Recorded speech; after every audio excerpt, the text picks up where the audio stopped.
조갑제 TV 시청자 여러분 안녕하십니까. 2020년 5월 11일 오후입니다. 종군 위안부를 뒷받침하는 단체의 이름이 상당히 깁니다.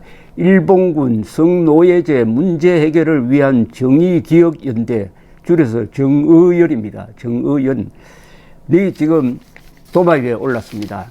이 종군 위안부 이 단체는 한국 사회에서 성역과 같은 특권적 지위를 누려왔습니다.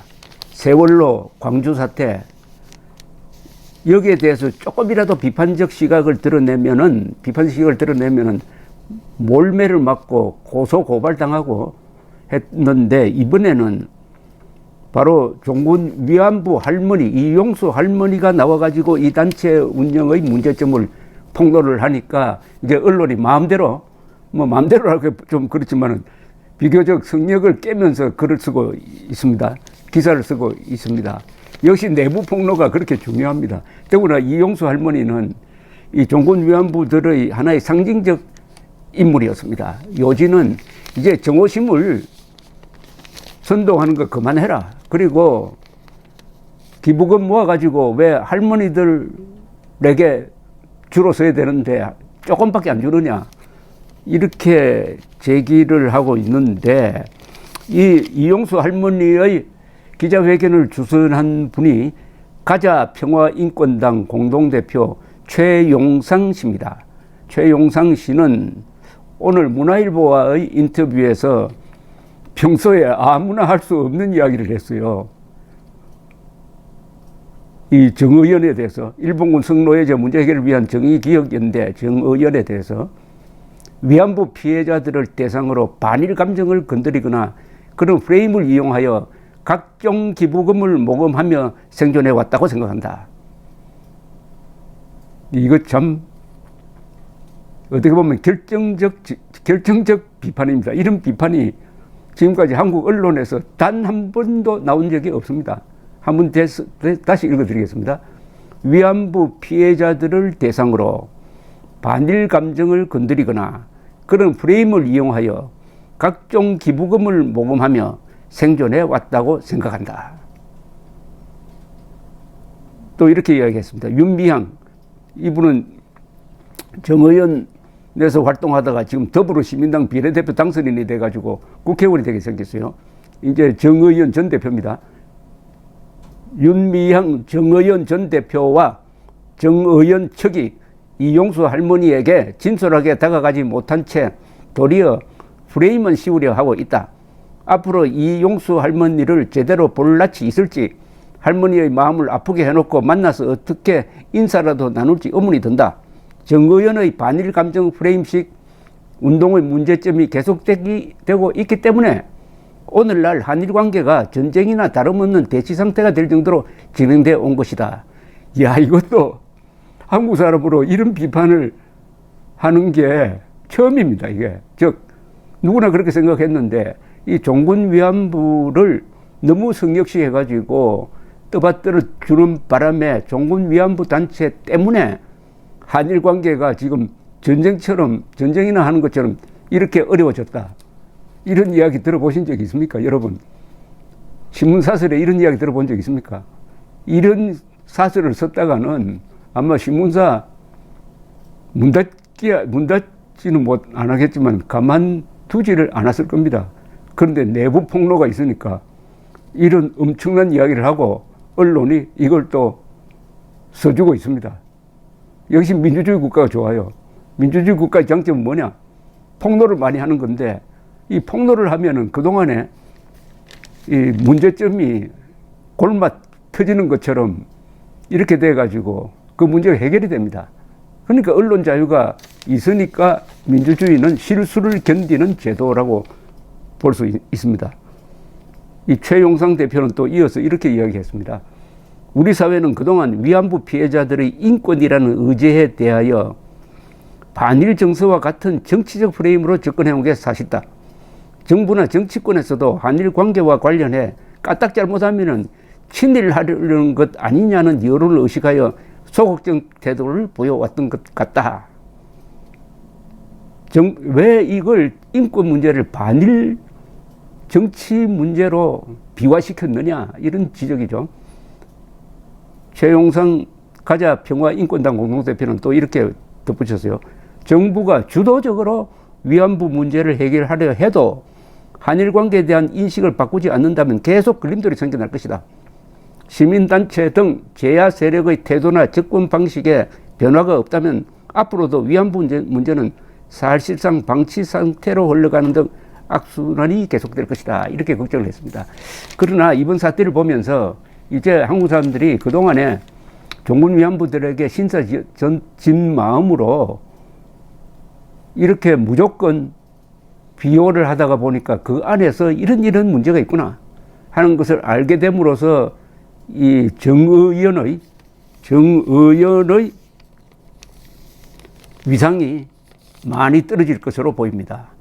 이것은 이분의 설명대로라면은 피해자 반일 감정을 이용해 가지고 생존하고 피해자의 반일 감정을 부추겨 가지고 한일 관계를 나쁘게 한 그 부분이 상당히 약해진다는 겁니다. 그럼 한일 관계도 좋아질 수 있을 것이다 하는 희망을 갖게 합니다. 물론 이 이른바 진보, 자칭 진보 세력, 이 문재인 정권 세력, 여기에 대해서 가만 당하고만 있지 않겠죠. 계속 이렇게 티각태각 하는데, 그러면 그렇게 할수록 덮어놓았던 것이 얼마나 그동안에 우리 언론과 정치권이 이 단체를 비호했습니까?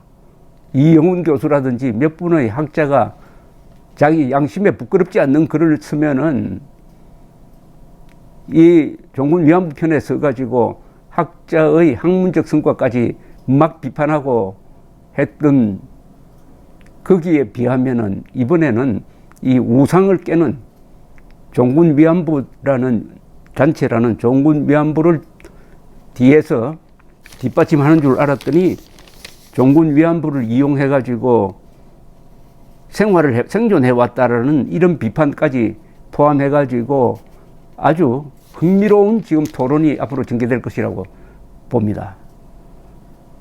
그러면은 여기서 우리가 무슨 교훈을 얻을 거냐 하는 겁니다. 이게 결국 뿌리는 어디서 나왔느냐? 반일 종족주의입니다. 반일 종족주의입니다. 이 반일 종족주의라는 이 키워드를 만든 이영훈 교수, 작년에 반일 종족주의라는 책이 나왔고, 이게 한국에서도 한 10만 부 이상 팔렸고, 일본에 가서는 베스트셀러가 됐습니다. 40만 부 이상 팔렸고요.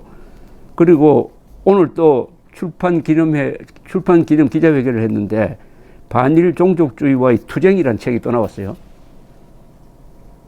그러니까 반일 종족주의에 대해서 비판했던 것을 다 받아들여가지고 거기에 대한 반론 형식의 책이 또 나왔습니다. 제가 또 금방 일본에서 붙여온 책을 하나 받았는데, 일본의 이 반일 종족주의가 베스트셀러가 되니까 또 이런 책이 나왔네요.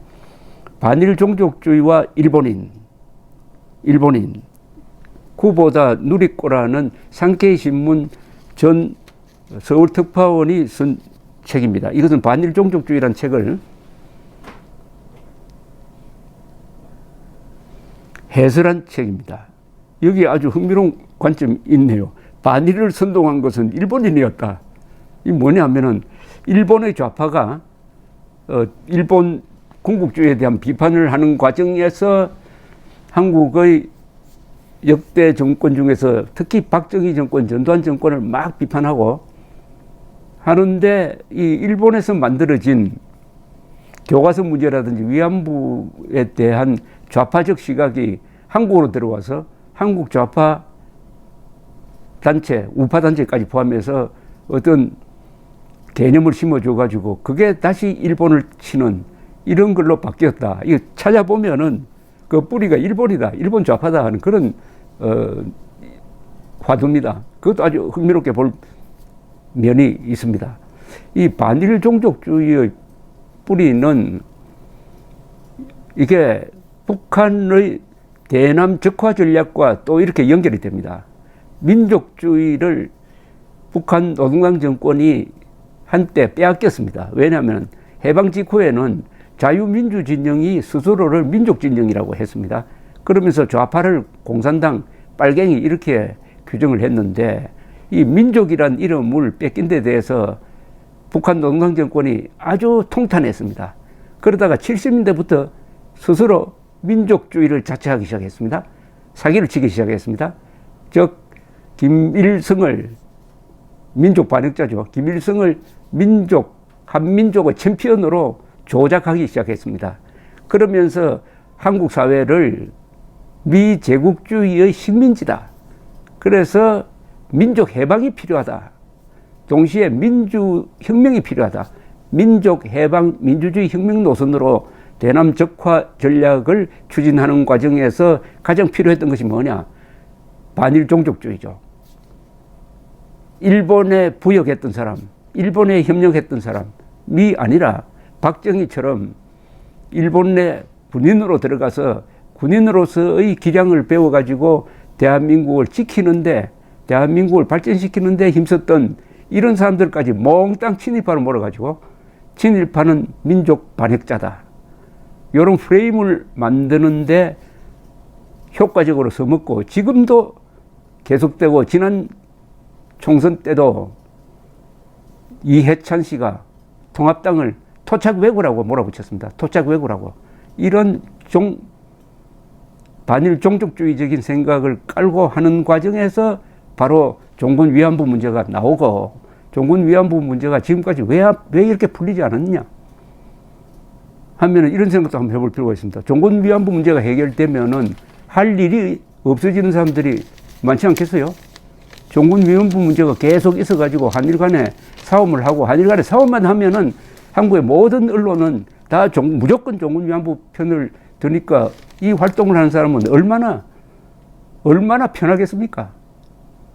자, 그런데 드디어 하나의 돌파구가 왔습니다. 이런 폭로가 일어났습니다. 이 폭로 과정에서 새로운 또 정보가 많네요. 박근혜 정부가 2015년 12월 28일 한일 종군 위안부 문제 최종 합의문을 발표하기 전에 외교부가 이 사람 윤미향 씨를 찾아가서 합의 내용까지 다 설명을 해줬다.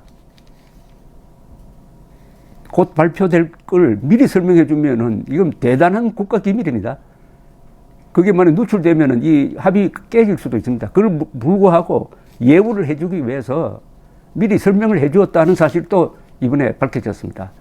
그동안 이명박 박근혜 정부가 이 종군 위안부 할머니들과 그 단체를 얼마나 특별 대우를 해 주었는지 또 밝혀지고 있습니다. 여기에 대해서는 제가 조금 취재한 게 있으니까 나중에 따로 여러분들에게 보고를 드리겠습니다. 이 문제, 종군 위안부가 한일 관계를 나쁘게 하고 특권적 혜택을 누리는, 이것은 이번 이 폭로, 이용수 할머니의 폭로를 계기로 한번 꼭 정리가 되어야 한다고 생각하니까 이 논쟁에 많은 사람들이 관심을 기울이고 참여할 것을 제가 부탁드립니다. 감사합니다.